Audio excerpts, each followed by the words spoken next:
simultaneously. So it exists everywhere? It exists everywhere, at the same time. Oh, boy, do we have time? I got a headache. I know. Even famous physicist John Wheeler said, if you're not completely confused by quantum mechanics, you don't understand it. Yeah, he was right about that.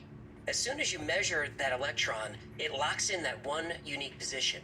But many scientists believe there are universes that exist for every position of that electron. And in those infinite universes, there are infinite versions of you. This is called the many worlds theory. Every time a quantum measurement is taken, the universe branches off into another parallel universe. Since there are an infinite number of these universes, out there somewhere is a reality where dinosaurs didn't go extinct. There's a universe where Americans lost the war for independence. Even a universe where you're a big movie star. They're all out there. But nobody thought those realities could interact with each other. Until 2014, scientists proposed a theory based off many worlds called many interacting worlds. This theory says that not only do infinite parallel universes exist, but they can and do interact with each other. This might explain why Lorena Garcia woke up one morning wearing different pajamas. She went to work and someone else was in her office. She worked in the same building, but now was in a different department and worked for a boss she didn't know. And when she got home, her ex-boyfriend was there, but they broke up months ago. Awkward. Or in 1851, Joseph Foran was found wandering around Frankfurt, Germany. When authorities asked him where he was from, he said the country of Laxaria. When he was shown a map, he knew the geography of the Earth perfectly well. But to him, the continents were named Sakria, Aflar, Aslar, Oslar, and Uplar. Another incident happened in 1905. A man was caught stealing a loaf of bread in Paris. When he was captured by police, he spoke a language no one could recognize. They figured out he was saying he was from Lisbia. Thinking he meant Lisbon, Portuguese interpreters were brought in. They said they have no idea what language he's speaking, but it's definitely not Portuguese. And that takes us to the story about the man from Torred, who somehow drifted out of his own universe and into our own, launching a mystery that would last for almost 70 years. When you mention parallel universes, the eyes sort of roll up and you giggle and you say to yourself, this is just silly, this is nuts. However, things have changed now. The paradigm has shifted.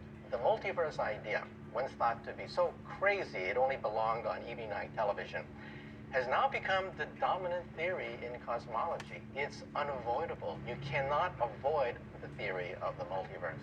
In 1952, 7 years after a brutal war with the Allies and subsequent occupation by American forces, Japan was once again free. It shifted its economy from military focus to industries like technology and finance. And this new market created tremendous opportunities. And people from all over the world poured into Japan daily, usually coming through Haneda Airport in Tokyo. It was a hot afternoon in July 1954, and the airport was buzzing.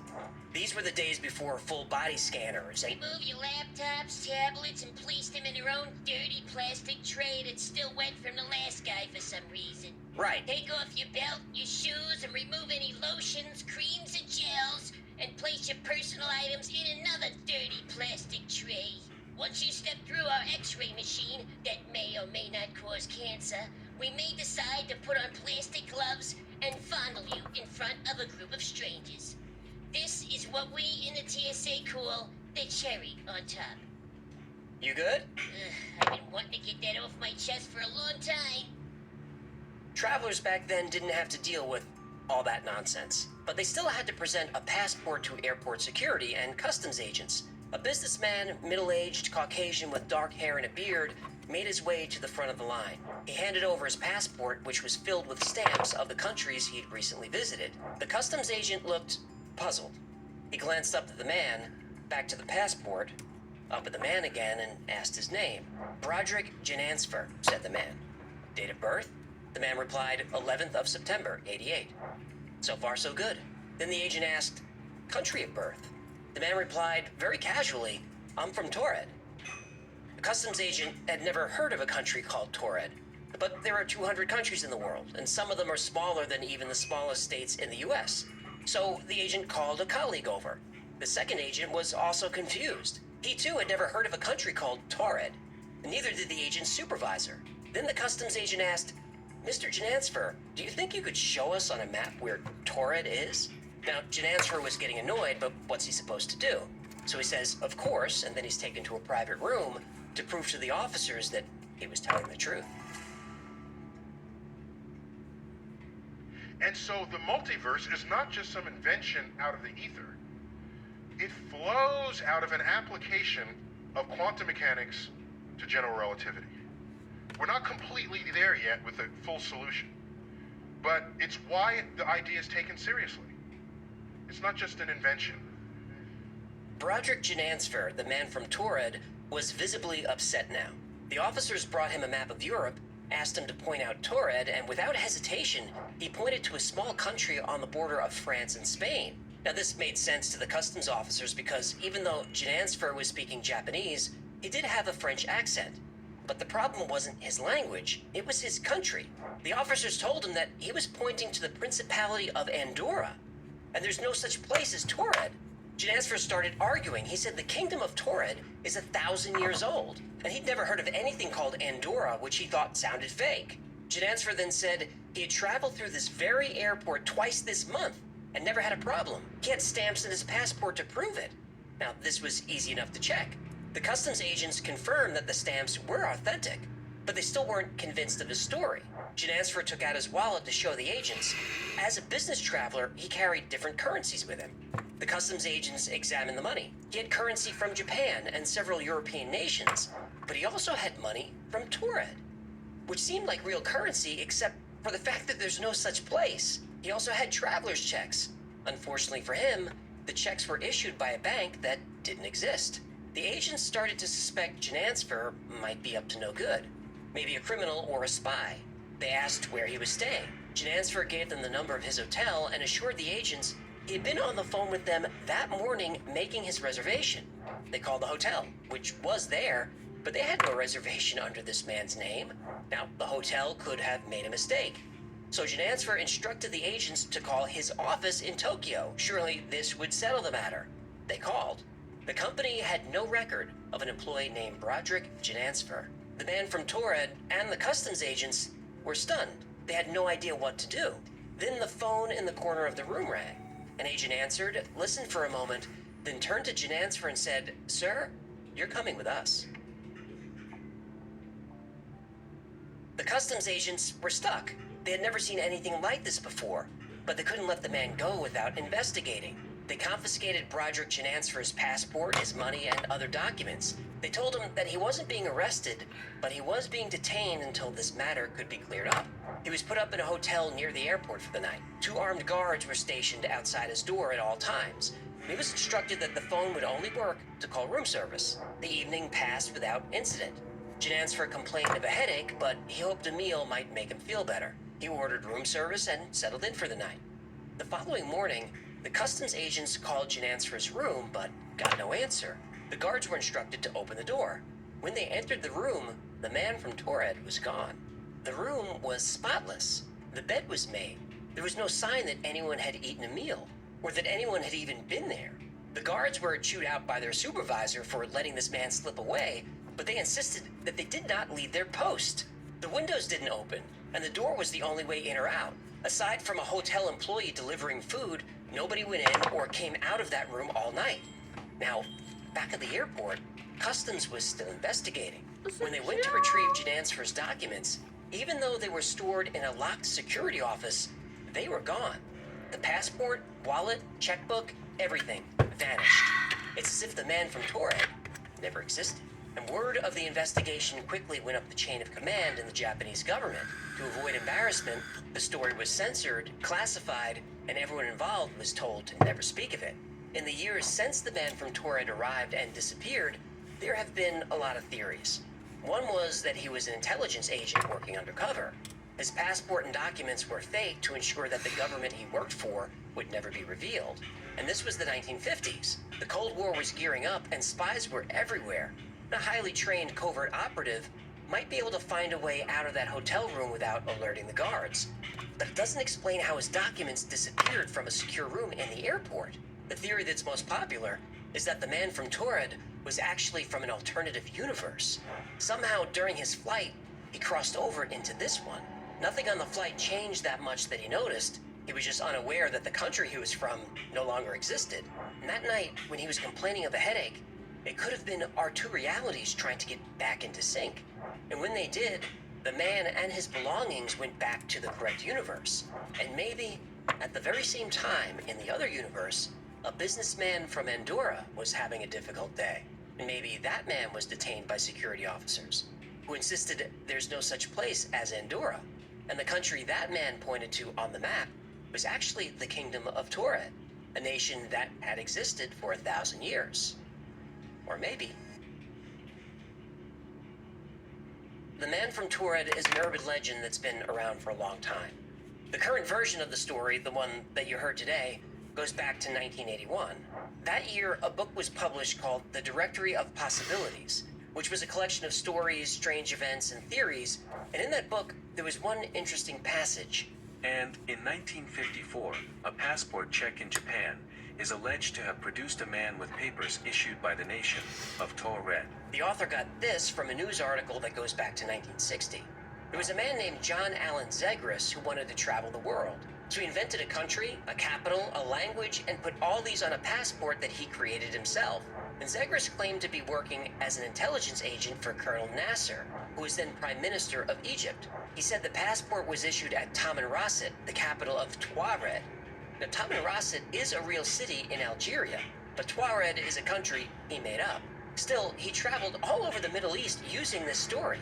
Not only did countries accept his Tuaredian passport, but because he said he worked for the Egyptian Prime Minister, they rolled out the red carpet for him. But Zegras ran into a snag when he got to Tokyo. They didn't buy any of it. He was arrested for having a forged passport and possessing fake checks. The country he used on that passport wasn't Tuareg. He said he was from Ngusi Habisi Gulau Lau Lau Esprit, which doesn't mean anything. Well, at least that one has a little pizzazz. It does. But Zegras stuck to his story the whole time. Even while he was in a Japanese courtroom, he said he was an intelligence agent working for Egypt under the direction of the United States. That story didn't pan out, and he was sentenced to a year in prison. And that's how the legend of the Man from Torred got started. And like every good urban legend, there's some truth to it. Zegras was a real person. Multiple universes may exist, and sometimes they could interact. The only real mystery left is, what happened to John Allen Zegras after he got out of prison? Nobody's been able to track him down. He seems to have disappeared once again. Who knows? Maybe he went back to his own universe after all. Thanks so much for hanging out with me today. My name is AJ, that's Hecklefish. This has been the Y-Files. If you had fun or learned anything, do us a favor and like, subscribe, comment, share. That stuff really helps out a small channel. And until next time, be safe, be kind, and know that you are appreciated.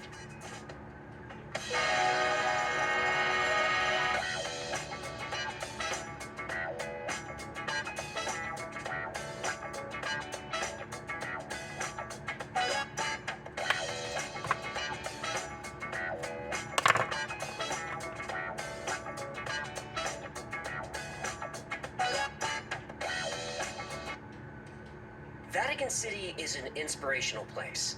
You don't need to be Catholic or even religious to appreciate the architecture, the art, and the city's historical significance. But there is a place within the Vatican that's rarely seen.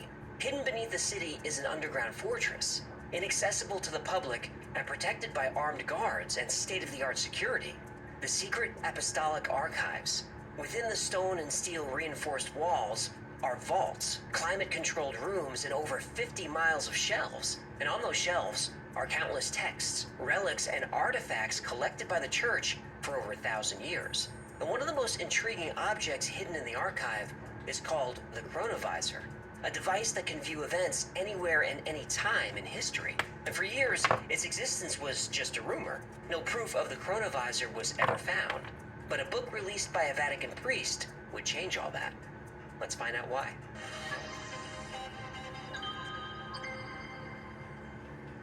Pellegrino Ernetti was a scientist, world-class authority on music, and a scholar. He spoke several languages, he dabbled in electronics, physics, and even the occult arts. He also happened to be a Benedictine monk. Now, whether by luck or by fate, Father Pellegrino Ernetti found himself in the company of Francois Brune, a priest from France, and they were sharing a ferry ride down the Grand Canal in Venice. The water was calm and the trip was long, so the men struck up a conversation. They shared a love of languages, science, and history, and they were discussing different interpretations of the Bible when Ernetti interrupted. "There's nothing to interpret," Ernetti said.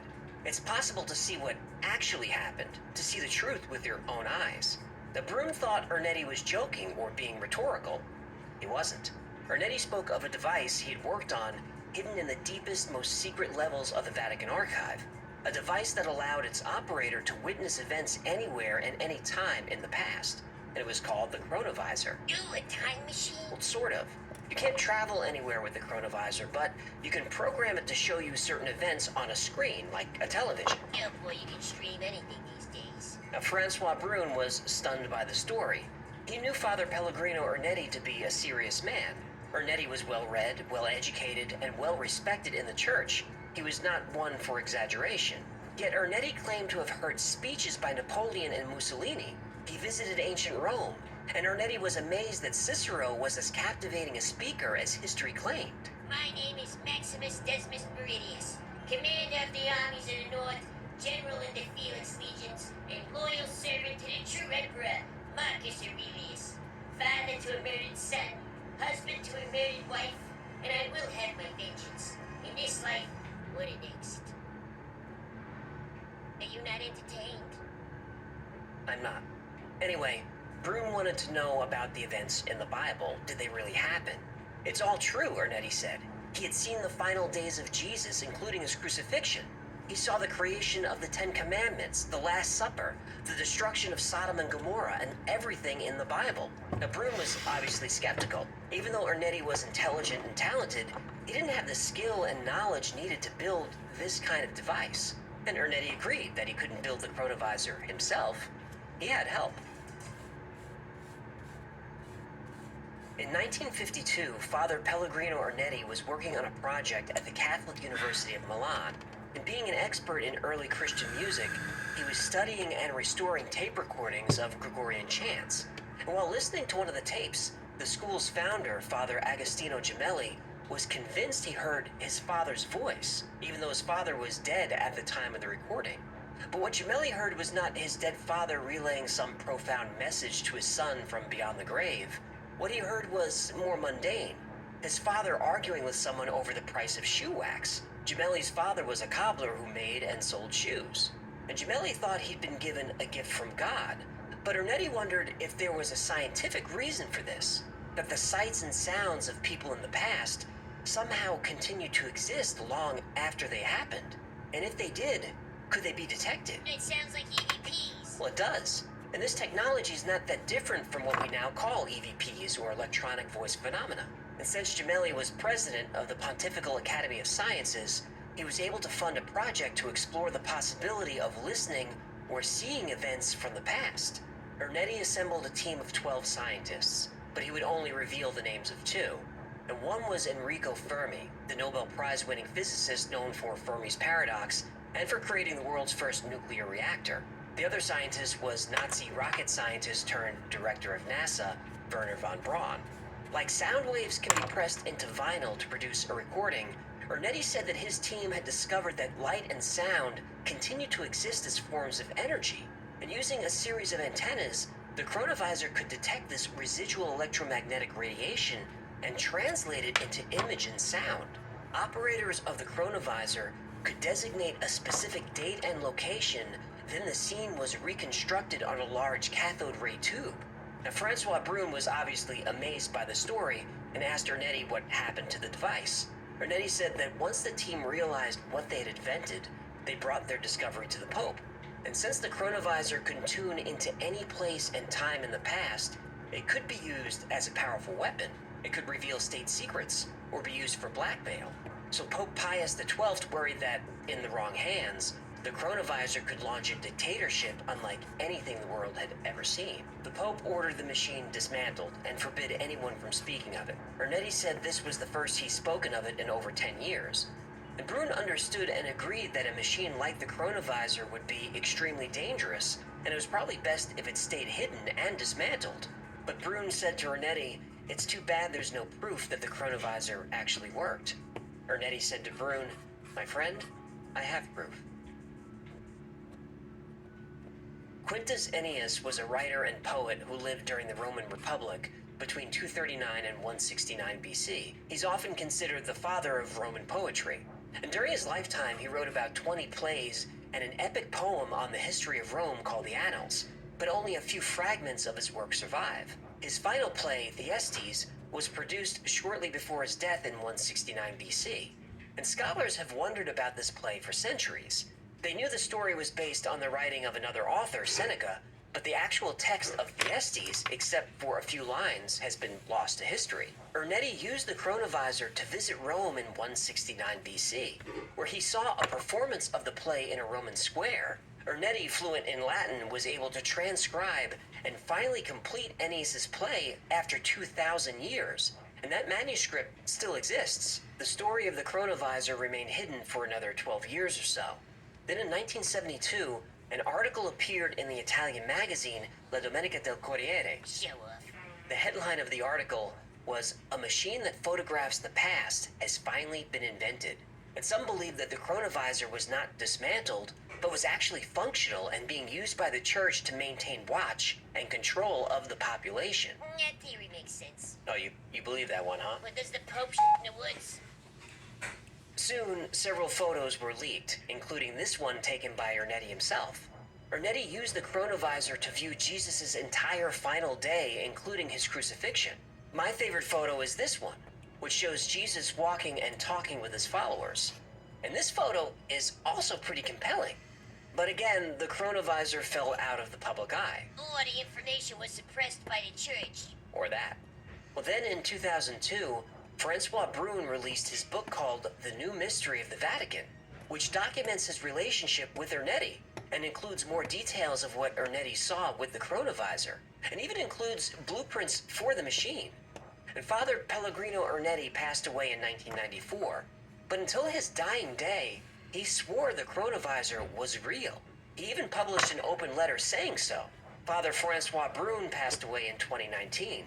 And during his life, he published multiple books and papers on theology and its relationship to quantum physics.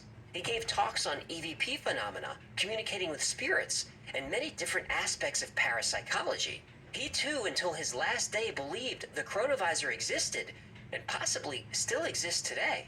Two highly regarded and well-respected clergymen insisted that the Vatican is in possession of the most important, most advanced, and most dangerous scientific invention ever created. The Vatican denies this claim as fantasy. So, who's telling the truth? The chronovisor is a story that bothers me. On one hand, there are a lot of details that are easily debunked. But on the other hand, the story comes from credible sources. Father Pellegrino Ernetti was well known and highly respected by his peers. He spent most of his life researching, teaching, and writing, and his books are highly regarded. Father Francois Brune is also well known and respected, so why would these men of such high esteem risk their reputations on a lie of this magnitude? What was there to gain? Their entire lives, both men said this device existed, and possibly still exists. But the legend of the chronovisor does have a few problems. First, anyone who can confirm that it existed in the first place is dead. When the story first emerged, Fermi had been gone a long time, and von Braun, while still alive, never mentioned it. Well, Von Braun had a lot of secrets, though. He sure did. And it's fair to point out that both Fermi and von Braun worked on multiple top-secret projects during and after the war. Now, the photos associated with the chronovisor are fake. The crucifixion photo is actually a picture of a statue from a church in central Italy. And the sculptor was Lorenzo Valera, a relatively famous Spanish artist who created the statue shortly before his death in 1931. When confronted about this, Brune said Valera took inspiration from a nun who had seen a vision of the crucifixion, and that's why the statue is so similar to the photo taken from the chronovisor. But to me, they don't look similar, they look identical. But Father Brune said the photo was real. And there are other photos associated with the chronovisor, but these became attached to the story over the years. They don't come from Ernetti. This one is sometimes attributed to the chronovisor, but it shows up in other urban legends as well. It's a photograph, but not one taken through a time machine. It's a photo of a painting by German artist Johannes Raphael Vela. It's called Jesus Among the Wheat Fields and was painted around the year 1900. And this photo is another that's become attached to the chronovisor. This is a photograph of a painting by Eugene Bernand called Peter and John Running to the Tomb, dated 1898. So what of Ernetti's transcription of the Estes? Well, it doesn't hold up. Ernetti had written about 150 lines, which he said was the complete play. But experts are pretty sure the play would have been much longer than that, probably 1,000 lines or more. And linguists aren't impressed with the transcription. Scholars have said the Latin is clumsy and uses words that wouldn't appear in the language for at least 200 years. So whoever wrote it wasn't a native speaker. In 1994, just after Ernetti's death, a letter was published by someone who claimed to be a distant relative of his, but wanted to remain anonymous. This person said that on Ernetti's deathbed, he confessed that the photo and his writing of Thyestes were fake, and that Enrico Fermi had nothing to do with the machine, but he still claimed the chronovisor was real. Then another distant relative said Ernetti made the whole story up to get more people interested in the church. I don't trust when distant relatives suddenly crawl out of the woodwork. Well, Father Francois Brune didn't trust them either. He insisted that the chronovisor was real, and if Ernetti confessed, it was because he was coerced to do so by the church. And that I believe. Well, that brings up an interesting side note. Now, obviously, the Catholic Church said the chronovisor wasn't real. But in 1988, the church issued a strange decree that said if anyone was caught using a machine like the chronovisor, they would immediately be excommunicated. So if the chronovisor is fake, why bother releasing a statement like that at all? When I first heard the story of the chronovisor, it was one that I desperately wanted to be true. And many people believe it is true. Believers say the church keeps the